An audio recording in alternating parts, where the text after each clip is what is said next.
Good morning, and welcome to your 5 a.m. cash flow mastery. And my dear friend, the topic for today is your business really profitable and cash rich? सवाल ये है कि क्या जो business run कर रहे हैं, दिन रात मेहनत कर रहे हैं, सुबह शाम काम कर रहे हैं, आखिर बन भी रहा है कुछ? कुछ पैसे बच रहे हैं, कुछ बन रहे हैं, कुछ मनी मेकिंग हो रही है, कुछ एसेट क्रिएट हो रहा है, कि सिर्फ और सिर्फ और सिर्फ और सिर्फ भागम भाग होती चली जा रही है? ये भी करना है, वो भी करना है, और ना जाने बिजनेस के अंदर क्या क्या करना है। बड़े बड़े सपने हैं, सब कुछ पूरा करना है, और कर देंगे कमाल धमाल, सब कुछ कर देंगे। लेकिन सवाल तो सिर्फ यही पैदा होता है कि जो व्हीकल आपने चूज किया है, विच मीन्स जो आपका पैशन है, जो बिजनेस है, जो लोगों की लाइफ के अंदर वैल्यू ऐड कर रहा है, यही वाला बिजनेस क्या वाक्य में ही प्रॉफिटेबल वाक्य में ही प्रॉफिटेबल और कैश रिच है कि नहीं? चलते हैं। मैंने ना बहुत से बिजनेस ओनर्स को प्राउडली ये कहते हुए सुना है कि हमने ना प्रॉफिट बनाया है इस साल। लेकिन जब मैं पूछता हूँ कि बैंक में कितने हो गए, तो एकदम रूम साइलेंट हो जाता है, साइलेंट हो जाता है पूरी तरह से। प्रॉफिट ना एक थ्योरी है, और कैश रियलिटी है। क्या प्रॉफिट नहीं चाहिए? बिल्कुल चाहिए। लेकिन याद रखना, प्रॉफिट चाहिए, प्रॉफिटेबल बिजनेस ही कैश रिच बन सकते हैं। प्रॉफिट एंड कैश फ्लो दोनों चाहिए, दोनों दोनों दोनों चाहिए। लेकिन जब आप फोकस करते हो तो पता लगता है कि प्रॉफिट तो एक थ्योरी है। मतलब अंडरस्टैंड करते हैं। सेल में से खर्चों को माइनस करेंगे, सेल माइनस कॉस्ट, तो क्या निकल कर आया? प्रॉफिट। बिल्कुल ठीक है, ऐसे ही निकलता है, बहुत जरूरी है, लेकिन वो तो एक थ्योरी है। अरे प्रॉफिट है कहाँ पे? पैसे जो आ रहे हैं और उसमें से जो पैसे चले गए माइनस कर देंगे। अब वो चले चाहे कहीं भी गए, चाहे आपने इन्वेस्टमेंट में कर दिए, प्लांट मशीनरी में कर दिए, चाहे आपने कोई बड़ी एडवर्टीजमेंट के अंदर कर दिए, लेकिन निकल तो गए ना हाथ में से पैसे। और उसके बाद उस एसेट को जो आपने क्रिएट किया है उसको प्रोडक्टिवली यूटिलाइज भी तो करना है। अगर मशीन खरीद ली, खरीदने के बाद आपकी फैक्ट्री में पड़ी हुई है, कैपेसिटी यूटिलाइज ही नहीं हो रही, तो वो तो संक कॉस्ट बन गई ना, वो तो मिट्टी बन गई, हाथ में से तो पैसे निकल गए। रियलिटी क्या है? जो पैसे हाथ के अंदर हैं, समझना पड़ेगा हमें। समझना पड़ेगा कि प्रॉफिट ना एक मार्कशीट है कि 33% से ज़्यादा नंबर आ गए तो पास, 90% नंबर आ रहे हैं तो आप कहलाते हो सुपर जीनियस इंटेलिजेंट, 100% वाले तो पता नहीं कहाँ पहुंच जाते हैं। तो प्रॉफिट एक मार्कशीट है कि यार बहुत बढ़िया प्रॉफिट कमा रहे हो। कैश जो है ना, वो आपकी जेब में पड़ा हुआ पैसा है। चले जाना मार्केट में घूमने के लिए और अपनी मार्कशीट डाल लेना ऊपर की जेब में। उस मार्कशीट के बेसिस के ऊपर ना किसी ने आपको कोई पाव भाजी भी नहीं खिलानी है। पाव भाजी खाने के लिए भी ना आपको पैसे चाहिए होंगे अपनी पॉकेट के अंदर। ध्यान से सुनो, ध्यान से सुनो। प्रॉफिट अगर विजिबल नहीं हो रहा ना, किताबों में प्रॉफिट है लेकिन दिखाई अगर नहीं दे रहा, जाने कहाँ गायब हो गया है, इसका मतलब है कि वो पैसा आपके कस्टमर के पास पड़ा हुआ है। आपने पूरे दिलो जान से बढ़िया तरीके से माल बना दिया, सर्विसेज डिलीवर कर दी, और आपने कहा कि वाह चलो मैंने तो अपना वाला काम पूरा कर दिया है। और पैसे कहाँ हैं? वो पैसे डेटर्स के रूप में पड़े हुए हैं, आ जाएंगे, आ जाएंगे। कई बार तो बैड डेप्ट हो जाते हैं। और पैसे इन्वेंट्री स्टॉक में पड़े हुए हैं। पैसे हमने ना जाने कितने कितने जर्मनी से, चाइना से एसेट खरीद खरीद के अपनी फैक्ट्रियां बढ़ाते चले जा रहे हैं, क्योंकि पैशन है ना। प्यार है ना एसेट बनाने के ऊपर, एक फैक्ट्री लगा लो, दो फैक्ट्री लगा लो, तीन फैक्ट्री लगा लो, ये मशीन खरीद लो, नई मशीन खरीद लो, मोल्ड लगा दो, इधर लगा दो, उधर लगा दो, ना जाने क्या क्या चीजें हम बाय करते ही रहते हैं, बाय करते रहते हैं। पैसे तो टिकने हम देते ही नहीं, देते ही नहीं, देते ही नहीं। चला गया प्रॉफिट सारा वहां पे, छुप गया, छुप गया सारा कैश फ्लो। और प्रॉफिट कहीं ऐसा तो नहीं कि अकाउंटिंग एडजस्टमेंट से आ रहा है, एंट्री, हाँ एंट्री कर दी किताबों में तो प्रॉफिट नहीं आ रहा। अच्छा, मुझे लग रहा है कि शायद स्टॉक वैल्यूएशन करने में गलती हो गई है, तो जब आपने स्टॉक वैल्यूएशन ठीक की, स्टॉक बढ़ाया, प्रॉफिट आ गया। अरे, मतलब एंट्रियों वाला प्रॉफिट। अच्छा, तो इस बार ना खर्चे तो ये इस साल को बिलोंग नहीं करता, खर्चा तो नेक्स्ट ईयर को बिलोंग करता है। तो खर्चे कम, चल लगले, आगे चले गए। राइट। अच्छा, ये तो सप्लायर को पेमेंट नहीं करनी है, सप्लायर को राइट ऑफ करो, एंट्री। अरे, ये तो हमने डेप्रिसिएशन का मेथड ही गलत लगाया हुआ है। डेप्रिसिएशन का मेथड जो है वो WDV नहीं है, वो तो स्ट्रेट लाइन मेथड है, इसको ठीक करो। हम्म प्रॉफिट। अरे, क्या जरूरत है ग्रेचुटी का प्रोविजन करने की, तो अभी रहने दो ना। प्रॉफिट, एंट्रियां कर करके प्रॉफिट आ रहा है, किताबों में प्रॉफिट कहाँ से आ रहा है, एंट्रियां, अकाउंटिंग एंट्रियां। तो ये चार एरिया है, बड़े ध्यान से सुनो। बिजनेस वाक्य में ही कैश रिच है क्या? कैश रिच बिजनेस कौन होता है? टेस्ट करते हैं। कैश रिच बिजनेस वो होता है जो अपने बिल्स की, इनवॉइसेस की, सप्लायर की पेमेंट ना ऑन टाइम करता है, वो है कैश रिच बिजनेस। जो सैलरीज ना हर महीने की एक फिक्स्ड डे को पे कर देता है, वो सिम्टम होते हैं एक कैश रिच बिजनेस के। और ना रोज डेली टेंशन नहीं होती बैंक बैलेंस की, क्या हो गया, कितना हो गया। और जब भी कोई अपॉर्चुनिटी आती है, जब भी कोई बड़ी अपॉर्चुनिटी आई एक्सपेंशन करने की, कोई बल्क डील करने की, कोई कोई कोई कैश डिस्काउंट लेने की, जब भी कोई बड़ी अपॉर्चुनिटी आई, उस समय मनी आपके पास अवेलेबल होती है। ये है चार बड़ी निशानियां कैश रिच बिजनेस की। पिछले 3 महीनों में जरा आप देखना, जरा आप देखना जरा, कितनी बार आपने बैंकों का बैलेंस चेक किया है फियर के साथ में, डर के साथ में, पता नहीं बैलेंस है कि नहीं है, बताना जरा कितने पैसे रह गए हैं, कितने टाइम का रनवे मेरे पास रह गया है। देखो, देखो, देखो, आपका बिजनेस क्या वाकई he really certainly actually cash rich है क्या? टेस्ट करके देखते हैं, करें टेस्ट। ओके, पता कैसे करना है टेस्ट? टेस्ट करने के लिए आप ना क्या करो, पहला स्टेप ले लो। स्टेप नंबर 1 ये है कि अगले 1 महीने के अंदर अंदर पैसा आने कितना वाला है, मतलब बस एक A4 साइज का पेपर लेना है, पेंसिल लेनी है, और बैठ के ना अंदाजा लगाना है। एक बार अंदाजा तो लगा लो।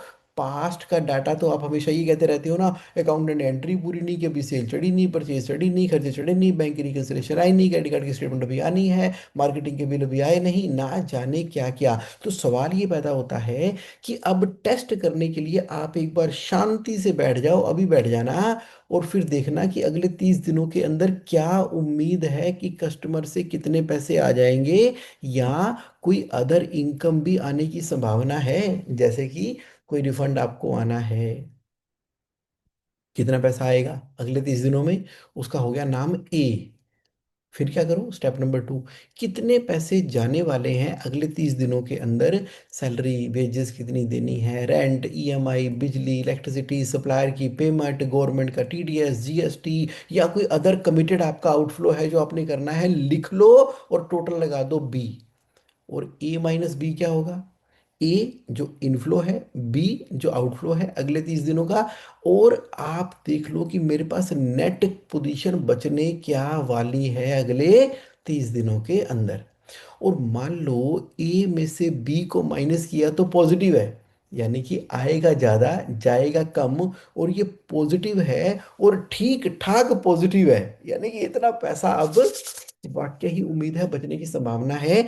तो आप इस टेस्ट को पास कर गए, आप कैश रिच बिजनेस के रास्ते पर जा रहे हो, क्योंकि सच में रियली में आपका बिजनेस ना पैसे बना के दे रहा है।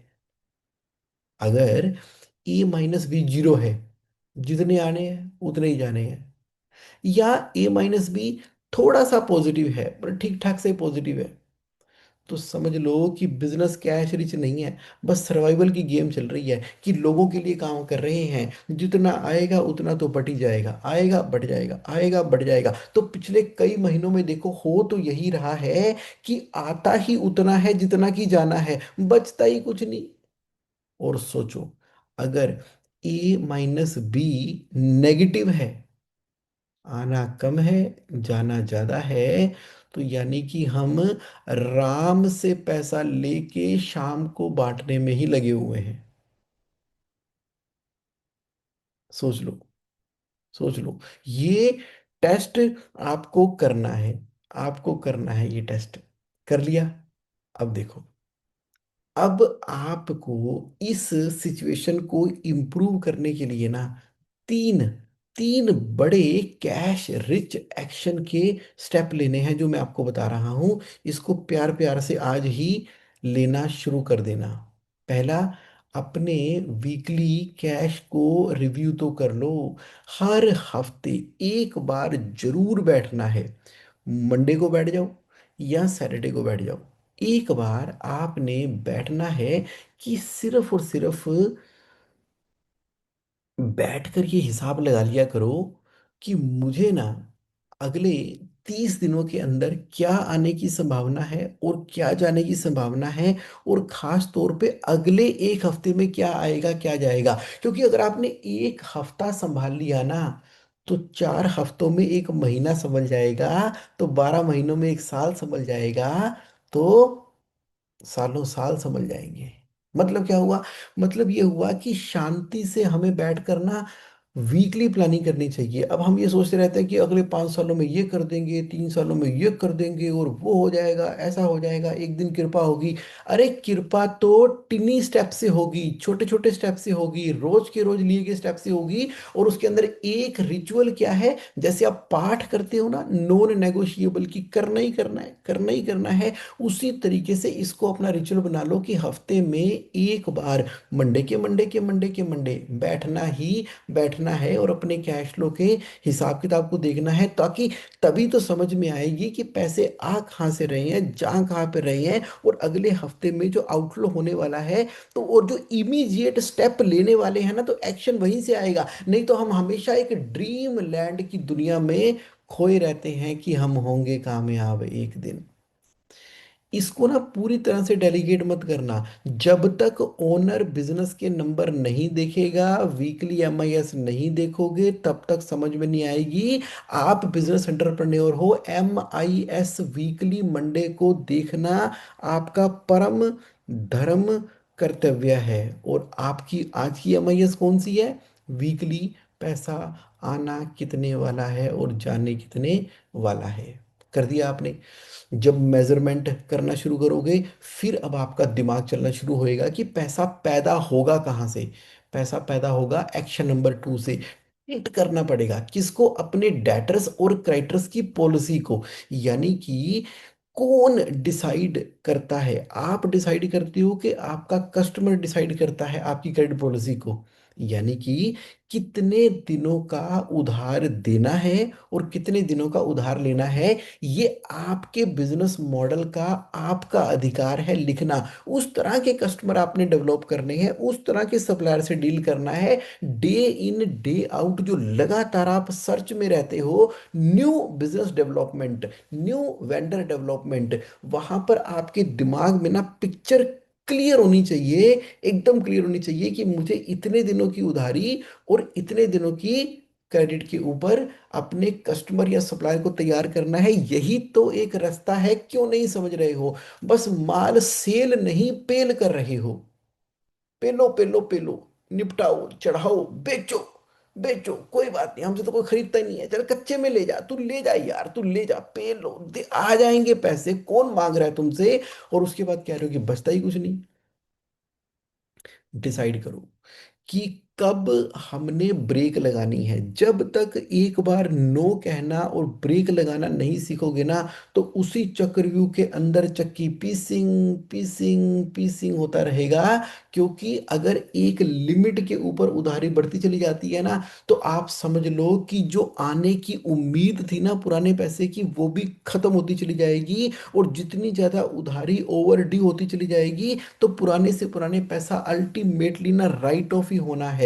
बाद में राइट ऑफ करने की जगह कम से कम अभी फोकस करके, अभी की सप्लाई रोक के, अपनी ज्यादा मेहनत करके न्यू बिजनेस डेवलपमेंट से नई ज्योग्राफी को अरेंज करते हुए वहां पे कर लो। आप कह रहे हो जगमोहन समझ आ गई, तुम्हारी बात समझ आ गई कि हमें ही तगड़े होना पड़ेगा, कड़े होना पड़ेगा, और एक स्टैंड लेना पड़ेगा अपने खुद के लिए। हाँ जी, अपने खुद के लिए आपको एक बार स्टैंड लेना पड़ेगा। और फॉलो अप भी ना बड़ा सिस्टमेटिक करना है। इमोशनल फॉलो अप मत किया करो, इमोशनल फॉलो अप। ओ भाई साहब पेमेंट, भाई साहब पेमेंट ये क्या होता है। एकदम क्लियर कट बात करनी है आपने, रिटर्न में, व्हाट्सएप पे, ईमेल पे, फोन पे तरीके से कि आपका 22 तारीख तक की पेमेंट ड्यू थी लेकिन अभी तक आई नहीं, तो आप जरा करवा दीजिए। आपको आगे इमोशनल रीजन देने की जरूरत नहीं ना, बड़ी तंगी है जी, बड़ी दिक्कत है जी, आगे हमें सैलरी भी देनी होती है जी, सप्लायर चेज करे, कोई कहानी सुनाने की जरूरत नहीं है। सिस्टमेटिक तरीके से बोलो कि माल दिया था, पैसे दे दो। एक्शन नंबर 3, कन्वर्ट करो अपने पेपर प्रॉफिट को रियल वेल्थ में। वो कैसे? जब भी आपके पास सरप्लस पैसा बचता है ना, गड्डी नहीं ले लेनी। जब भी सरप्लस पैसा बचता है आपके पास, तो सबसे पहले अपना जो सबसे एक्सपेंसिव लोन है ना, हाईएस्ट रेट ऑफ इंटरेस्ट वाला, उसको क्लियर करना है। और कुछ ना कुछ साथ साथ एसेट क्रिएट करते रहा करो कैश रिजर्व में से, जैसे कि एफडी, म्यूचुअल फंड, प्रॉपर्टी, और नया शोरूम बना लें, नया ऑफिस बना लें, अपग्रेड कर दें। इसके बारे में उसके बाद सोचा करो, जब आपने लोन महंगे महंगे क्लियर कर दिए और अपना एक personal asset FD, mutual fund, property बना ली है, उसके बाद तो स्काई इज द लिमिट। क्योंकि नोट खाने थोड़ी है, तो नोट तो फिर लगेंगे ही, शोरूम भी बनाएंगे, ऑफिस भी बनाएंगे, सब कुछ करेंगे, लेकिन सीक्वेंस के अंदर करेंगे। महंगा लोन पहले खत्म, अपनी एक नेटवर्थ क्रिएट की, उसके बाद तो फिर बिजनेस को बढ़ाई जाओ, बढ़ाई जाओ, बढ़ाई जाओ। 3 एक्शन दिए मैंने आपको करने के लिए। आपका बिजनेस जो है ना, उसको फंड करना है आपकी लाइफ को, खाना नहीं है। आपकी लाइफ को जान खा रखी है, जान मतलब बिजनेस ना शुरू कर दिया, जान आफत ले ली। पूछो अपने फैमिली से, कहते पता नहीं कौन सा काम शुरू कर दिया है। ना बच्चों की पीटीएम में जाते हैं, ना कभी शादी फंक्शन में होते हैं, सारा दिन बिजी, घर में भी बैठे होंगे तो सारा दिन फोन में घुसे रहेंगे। और कभी इधर निकल गए, कभी उधर निकल गए, कभी कोई जिम्मेदारी नहीं, कोई घर में प्रोग्राम है, फंक्शन है, कुछ पता नहीं, शादियों में जाना है, कपड़े लेने, कुछ पता नहीं, त्योहार आ रहे हैं कर लेंगे, घर रिनोवेट होना है कर नहीं रहे, कर लेंगे। और ना जाने इनको तो पता ही नहीं है, पता नहीं कौन सी दुनिया में खो गए। फा फा पाया सिर नु अपने। और या तो ये होना कि इतना फा सिर पे पाने के बाद ये नोटों की नदियां बह रही हों, पैसे इकट्ठे हो नहीं रहे, बिजी के बिजी हो रहे हैं। तो कहने का मतलब क्या हुआ कि बिजनेस को हम कर रहे हैं बहुत बहुत बहुत ही एक सिस्टमेटिक वे के अंदर, ये 3 एक्शन लेकर। फिर क्या करना है? देखो, आज ना मैंने 2 टेस्ट आपके साथ में किए। चेक किया हमने कि क्या प्रॉफिट वाकई रियल है। फिर हमने चेक किया कि अगले 30 दिनों के अंदर अंदर कि मेरा कैश पॉजिटिव होने वाला है कि नहीं होने वाला है। अब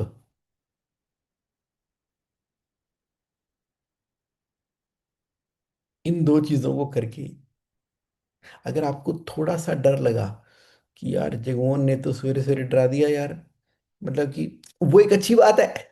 वो एक गुड न्यूज है। क्या होता है कि जब भी हम कोई रियलिटी में टेस्ट करके देखते हैं और अपनी सराउंडिंग को देखते हैं, और हमें थोड़ी सी घबराहट हो या वरी होती है ना कि यार बात तो सही है कि मैं, क्योंकि ये ना अपने आप को एक टेस्ट होता है चेक करने का कि मैं कहीं गलत डायरेक्शन में तो नहीं जा रहा। अब गलत डायरेक्शन में बहुत बढ़िया तरीके से वॉक कर रहे हो तो पहुंचोगे तो गलत जगह के ऊपर, तो उस समय ट्रांसफॉर्मेशन का समय होता है, that is called the first step to transformation.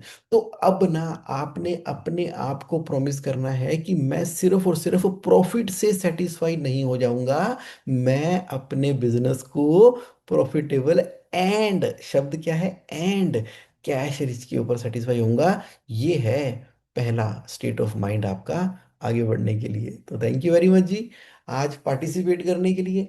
बाकी आप जीएसए ऑनलाइन के अंदर आपको पता ही है नए नए फीचर्स ऐड होते चले जा रहे हैं, और जीएसए ऑनलाइन के अंदर अब तो आ गया है chat with Jagmohan. Yes yes yes yes, यानी कि अब ना मैंने क्या किया, आज तक जितनी भी 5 AM कैश फ्लो मास्टरी बनाई है, कब से बन रही है, 5 साल हो गए हैं, हर सैटरडे और सैटरडे और सैटरडे, 5 साल से ज्यादा हो गया है। तो वो सारी की सारी मैंने ना इसके अंदर डाल दी, वो सारी नॉलेज डाल दी इसके अंदर। और साथ के साथ जो है बहुत सारा अपने कोर्सेज कंटेंट सारा का सारा इसके अंदर डाल दिया, जिसके क्या हो जाएगा कि आप बिल्कुल वैसे ही बात कर रहे हो जैसे आप मेरे से बात कर रहे होते हो। बस यहाँ पे क्वेश्चन डाला तो वहां से आपको आंसर मिल गया। मतलब एकदम क्लियर क्लियर ये चीज भी हमने एप्लीकेबल कर दी है अब अपने हमारे नए वाले जीएससी ऑनलाइन के अंदर। तो आज थोड़ी और डिटेल में मुझे बात करनी है, और बहुत सारे फीचर्स हमने ऐड किए हैं जीएससी ऑनलाइन के अंदर। धीरे धीरे आज हमारा सेशन भी है ना FC 21 लाइव, वहाँ पे डिस्क्लोज करूंगा, फिर उसकी पूरी वीडियो शॉर्ट्स वगैरह बना के आपको दिखाऊंगा। बहुत बड़ा अपग्रेड कर दिया है क्योंकि आप 5 AM कैश फ्लो कम्युनिटी मेरे साथ लाइव है। तो सबसे पहले जानना आपका परम धर्म कर्तव्य है, क्योंकि इसके अंदर तो हमने ना और ना जाने कितना टेक्नोलॉजी का इस्तेमाल कर दिया। बड़ा मजा आने वाला है, बड़ा मजा आने वाला है।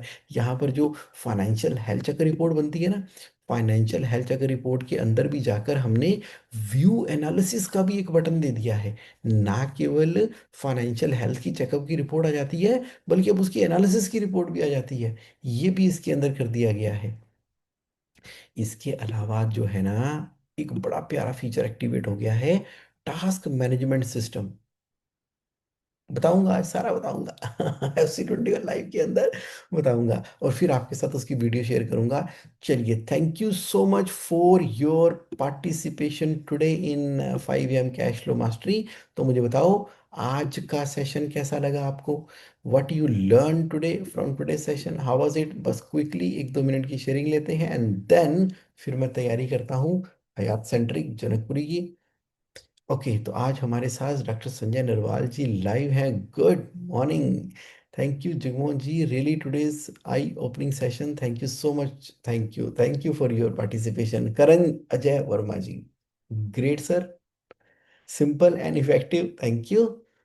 आकाश Tiwari ji, thank you sir, thank you, and everybody who is live with me, Hemendra ji, Pranay Handa ji, Prashant Jagtap ji, और Rajnish Goyal ji the very consistent, Sanjay Narwal ji very consistent, के महेश्वरी जी थैंक यू सो मच। आपकी ही इंकरेजमेंट से ना ये 5 AM की सीरीज चलती चली जा रही है। चलिए फिर बहुत जल्दी मिलते हैं, और जो इसकी रिकॉर्डिंग देखेंगे वो तो पूरी तरह से एंजॉय करने ही वाले हैं। Thank you thank you thank you, फिर मिलते हैं नेक्स्ट सैटरडे, बहुत डीप जाएंगे। और आज की एक्सरसाइज कर लेना, कौन सी, नेक्स्ट 30 डेज में कितना आने वाला है, कितना जाने वाला है, जरा देख लेना। और वीकली मंडे के मंडे वाला चीज मत भूलना।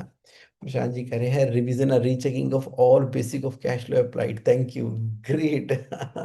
और सचिन तेंदुलकर भी कहते हैं ना कि क्रिकेट की गेम छुपी तो बेसिक्स के अंदर ही हुई है, बस बेसिक की प्रैक्टिस करते जाओ, मास्टरी अपने आप हो जानी है। थैंक यू जी, थैंक यू, बाय।